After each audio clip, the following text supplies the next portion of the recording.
I am Echo Chernik. And I am Lazarus Chernik, that one's slave. He is Mr. Echo, as they call him.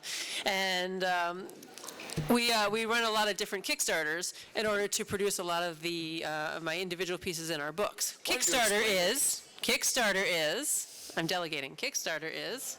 Sorry, you're passing the buck, yes.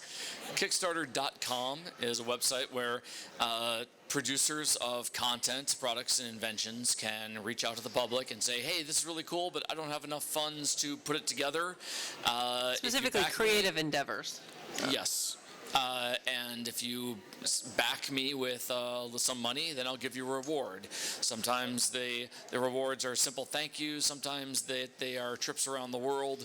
It depends on how much you back and exactly what the person does who needs the money. And there's different sections on Kickstarters. There's artists. There's you can back short films. You can even there's community projects like I want to make a community garden over here with art in it, and you can back that as those as well, and you have your name on a stone. And there are inventions as well. So primarily, I'm an advertising illustrator. Most of my work is done for the advertising field. I've done work for Miller, Camel, Coors, NASCAR, Trek, Celestial Seasonings, Jose Cuervo, De Kuiper, the Post Office, the military, Random House, Random House, Penguin, pretty much everybody. Playgirl, pretty much everybody. And however, when you're an advertising illustrator, you tend to have gaps in your schedule. You get big project, nothing. Big project. So we started using Kickstarter to fill in those nothing spaces and do personal pieces. I was like, all right, I don't have any projects for the next month, so let's do a Kickstarter. And so there are times in which you can do the work. You can take that time to do the work and then get paid after the fact selling prints. But then they run into times in which she'll be working in the middle of a project. She'll be working on the middle of a personal piece, and then suddenly clients will come up and say, hey, I'll pay you this amount of money to start working on it right away, and she has to set aside a personal project. So in order to get her personal projects finished, she has to ask people to essentially put off her regular clients. So a couple years ago, I started my Winged Women series, and this is the cropped mainstream edition. We didn't bring any of the full editions. What's special about these? Hold that up. Make yourself useful. We've done 3 of these so far. What's good about these is that the full edition, which is actually larger and has a couple more inches on either side, is only available on Kickstarter. So you have to be a Kickstarter backer in order to get those limited editions. And then these are the mainstream editions that I offer. And we also offered a little charm with them and a certificate, and then you had different levels where you could get the drawing and that sort of thing. This is just the overview part of the presentation. That we make sure that to plan out, people aren't just going to donate a certain amount, that they have different degrees that they want to back. Sometimes $1, $5, because they want to say, hi, I like this, good luck. And then some people want specifically, I want a print, but some people want them at different sizes. They want them at different levels of collectability. So you go to the Kickstarter page and it'll say, pledge $1 to show you like this. Pledge $10 and we'll send you a thank you postcard. Pledge $20 and you'll get the small print. $40 you get the large print. $60 you'll get this special one with a drawing on it, et cetera, et cetera. And it usually goes up to, they cap it off at $10,000. But by doing it through Kickstarter in this pledge system, and by Echo saying that you can only do this through Kickstarter, that it has developed quite a solid following of people who are, who just wait on her next Kickstarter, because then they are really, really, really in the know. They really are part of one of the things I suggest to people that say they want to hold Kickstarters eventually is to start a mailing list, because the mailing list is you're going to get most of your people to go visit the Kickstarter through the mailing list. People mistakenly think they can just post up and say, I want to do a book, and everybody will just flock there and give them money. Most of the people usually come from the mailing list, but over the years I've noticed more and more wander-in people that come, they just go on Kickstarter and they're like, oh, that looks neat, and they'll back it. So it used to be like 1%, and now it's like, I think 10%. No, it's not that high. Most went up. Kickstarter.com is a place where people go and they shop for things that they want to back. Not exactly. People go to Kickstarter for things that they want to back. They already know they want to back. That they've been led there by something. They're already a fan of board games, so they're always looking for what's the latest and greatest board game.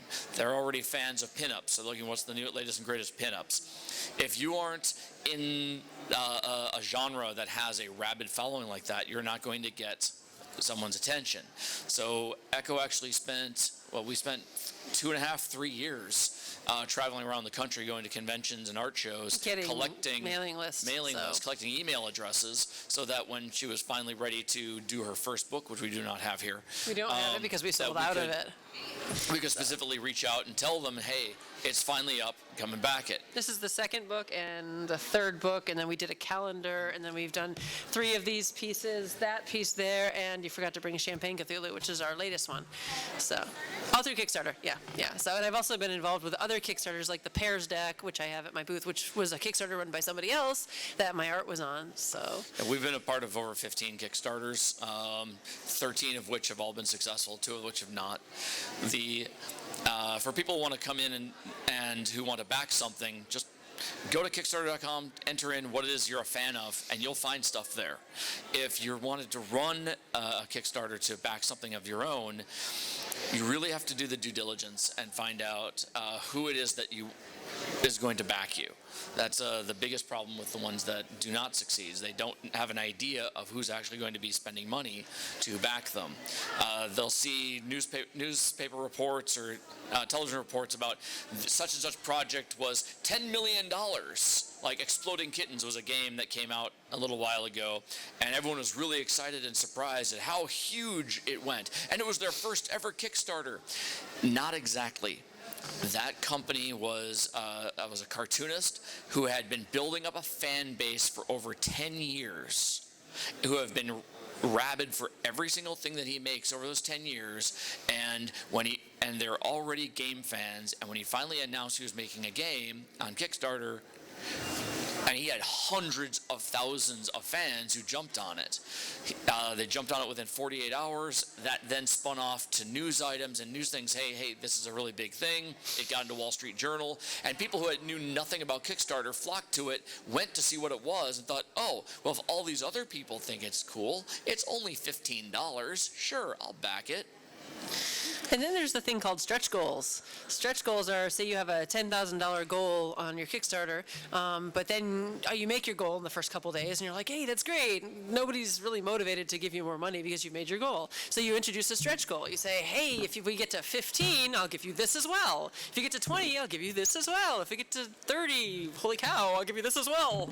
So it's pretty exciting. The stretch goals are a really big thing, and they're usually Kickstarter-only stretch goals that you have. And the Champagne Cthulhu one, we gave corks with my art printed on it as one of the stretch goals, and you can only get them through the Kickstarter, I think. So yeah, we had the artwork was the first base level. If we earned $10,000, if there was more than $10,000 up to like $12,000, then everyone would get a small little charm in the shape of a champagne glass or champagne bottle.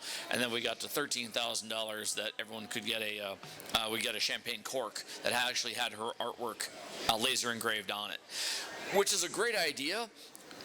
But it works better for some projects than for others. The biggest challenge for people who are starting a new Kickstarter is they have great ideas for these goals, stretch goals, don't realize that if they don't plan it out well enough, they could actually be losing money once they reach a stretch goal. That they're going from, say, $20,000 to $25,000, that's great, but in order to provide that $5,000 bonus, they might be spending $6,000. Yeah, you might have to change the way you're shipping everything out, which from going from an envelope to a tube, and it's going to cost you more per, so you have to, that's one of the biggest mistakes people make. Shipping supplies, shipping, you realize that shipping to Australia is $45. If you're not paying attention to that, suddenly everyone you're shipping to Australia, which might be 5 or 10, that's $500 that you weren't expecting to pay out. All right, any questions? Yes. So with Kickstarter, what is like the minimum amount of time or maximum amount of time that you guys are allowed to have these fundraisers? The maximum time is 60 days.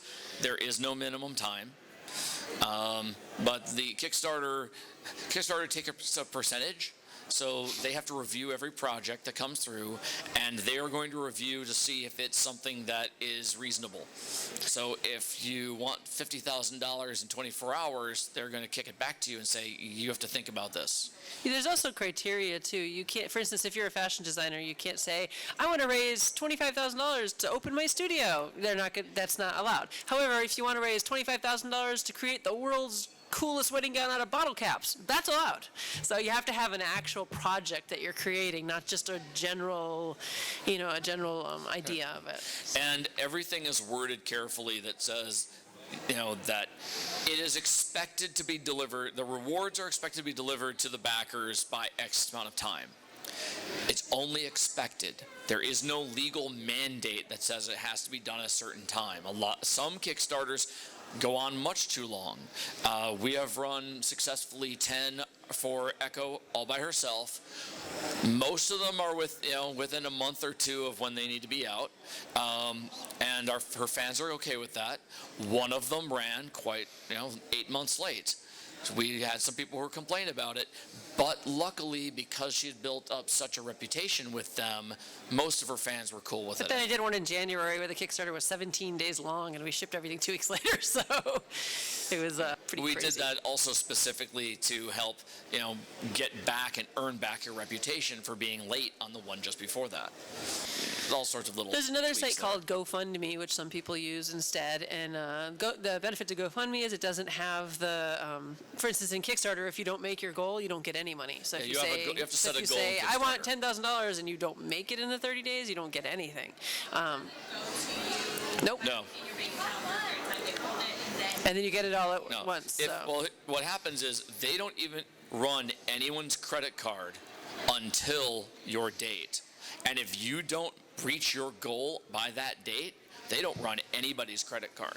No. So that is a great way of protecting the backers. And it's a good way to force you to think about how much money do I really need, rather than saying I need $10,000 so I can make this little thing. No, I really only need $2,500. So then it forces you to be a little more realistic. There's a balance because sometimes. For some projects, I've been a part of Kickstarters in which the company really needed $30,000. But the $30,000, the average backer isn't going to understand why, and they're not necessarily going to think that there are going to be enough people interested in that. So what they're going to do, the best way we handle it is, we're going to say that we need $10,000. And hopefully once they get to $10,000, we can then ramp it up and encourage more people up. There is a way of refunding everybody if you don't really get that. Yeah, the problem is really if they only get the 10,000, then they can't make the project that they were intending to make because they don't have enough money. You have to find a way of getting the rest of the money to fulfill and satisfy those. And a lot of times they use stretch goals to do that. But there are some really famous failures out there that turned some people off of it, but ultimately that was more fandom hatred flaming people. And not as many failures as I thought. When I first started out, I thought there was going to be, it's going to be great, and then someone's going to abuse it, and then nobody's going to want to touch it again. But honestly, the good has certainly outweighed the bad. So. GoFundMe, I think I've never seen a Kickstarter that's been even the GoFundMe, like, fresh out of college, I need $20,000 for a new car. No. GoFundMe has absolutely no rules. Kickstarter is very focused, which is why it's good, and a lot of professionals do it. A lot of businesses do it because they have special projects that they want to run, and they use it as a way of proving the viability of the product. And once it starts to say that you have like 10 Kickstarters that you fulfilled, people kind of trust that you'll probably send them the stuff, even if it takes a year. Yeah. So. We'll be running a couple more Kickstarters soon. I'm not sure. We were supposed to run a book this year, but we might have to put it off till next year. We're still deciding that, but we're certainly going to run calendars, I think. Mm-hmm. If you hear people say negative things about Kickstarter from their negative experiences on either side, I would say that take it with a grain of salt, because on the backer side, people will be upset if they don't get something in time. But they didn't necessarily understand what they were doing with Kickstarter. They're supporting somebody to do something. They're investing in somebody to put something together. That means that that person is responsible for producing it, but they have realities that they have to put together. They have to figure things out. When you're reading through all the information on whether to back it or not, you have to weigh that into consideration. Do they sound like they know what they're doing? Do they sound like they've done this before? A lot of times people just go there, they watch the video, and hey, this looks like something really cool. Click, and then they find out everything's just stolen art from somewhere else. They took it, that's all clip art, or it's all 3D renderings, or they're just out of college and they've never actually produced it. They don't have a manufacturer lined up for it. When it comes to Echo, when we put out our first book, I had already designed and produced dozens and dozens and dozens of books, and people already trusted her art on that it was going to look good and it was going to be a valuable product, so they backed that. But there are some projects such as the games field. People have a lot of complaints about games, but that's because it's a very complicated manufacturing process. There was a friend of mine had a game, it succeeded, and then he had not one, not two, but 3 separate game manufacturers take his money, hold on to it, and then decide his project was too small, and they were going to work for a Hasbro project that was 100,000 copies instead of 4,000 copies, and they returned his money. It took him 18 months to get the product out to people because they kept returning it. And I'm not saying that there aren't companies out there that do things wrong, but it's something that you have to take into consideration as a backer. And when you are a person who's running a Kickstarter, you have to take those into consideration. That you can't let yourself get into this, oh my gosh, this is great, I put all my numbers together, it's fantastic. Oh wait, I forgot I have to pay $5 for shipping and $3 for packing material for every single product. One of the things that we learned. Guess what? One of the things we learned about the shipping and everything. For instance, if we're doing a book, you can ship that media mail. But if you add on like a print or something else to it, then the post office is like, well, it's not media mail anymore. It's got to be like just a book, or calendars don't count as media mail. Yeah. So.